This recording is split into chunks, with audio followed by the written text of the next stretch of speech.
আসসালামু আলাইকুম এভরিওয়ান। আজকে আমি রুই মাছ দিয়ে আলু রান্না করবো। এখানে আলু কাটা নিচ্ছি। তো রুই মাছ এখানে হলুদ গুঁড়ো দিয়ে দিই, ফাঁকি মরিচের গুঁড়ো, লবণ, রান্নার তেল দিয়ে মিক্স করে চুলায় ফ্রাই প্যান বসাই দিয়েছি। ফ্রাই প্যানে তেল দিয়ে দিব। মাছগুলো হাত দিয়ে মিক্স করে নিব।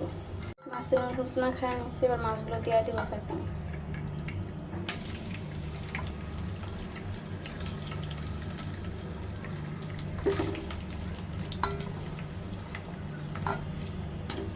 ভাজা হয়ে গেছে, নামায় নিব।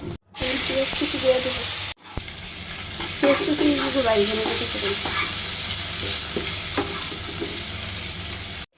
আদা রসুন বাটা দিয়ে দিই। পেঁয়াজের সাথে মিক্স করে নেব। পেঁয়াজ রসুন আদা ভাজা হয়ে গেছে। এবার এখানে একটু পানি দিয়ে দিচ্ছি।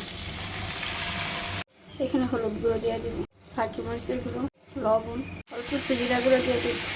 মশলাটা 2 মিনিট কষাই নিচ্ছি। এখানে আলু কাটিয়ে রাখলাম, আলুগুলো দিয়ে দিই। আলুগুলো দিয়ে 2 মিনিট কষাই নিই। একটু শুকতে 5-6 মিনিট কষাই নিব আলুগুলো। অল্প একটু পানি দিয়ে 5-6 মিনিট ঢাকনাতে ডাইকে কষাই নিব আলুগুলো। ঢাকনাতে ডাইকে 5-6 মিনিট কষাই নিচ্ছি। লাড়া দিয়ে দিব।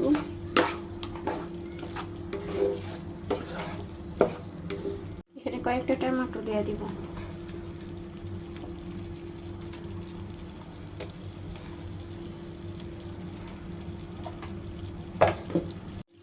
লাড়া দিয়ে মিক্স করে দিব। ঢাকনাটা ডাইকে আর 2-3 মিনিট কষাই নিব।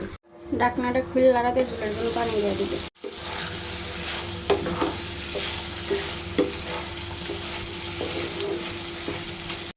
ঝোলের জন্য পানি দিয়ে দিব। এখানে আমি আর কিছুটা পানি দিয়ে দিব। এখানে কয়েকটা কাঁচামরিচ দিয়ে দিব। ঢাকনাটা ডাইকা দিব বলক আসা পর্যন্ত। ঢাকনাটা খুলে তরকারিতে মাছ দিয়ে দিব।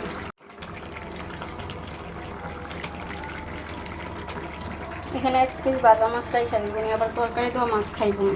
আমার একটা জ্বালাই হয়েছে, তরকারিতে বেশি মাছ দিলে উনি মাছ খাইতে চায় না, শুধু ভাজা মাছ খাইব। এখানে সজা পাতা দিয়ে দিব। তরকারি রান্না হয়ে গেছে, নামাই নিব।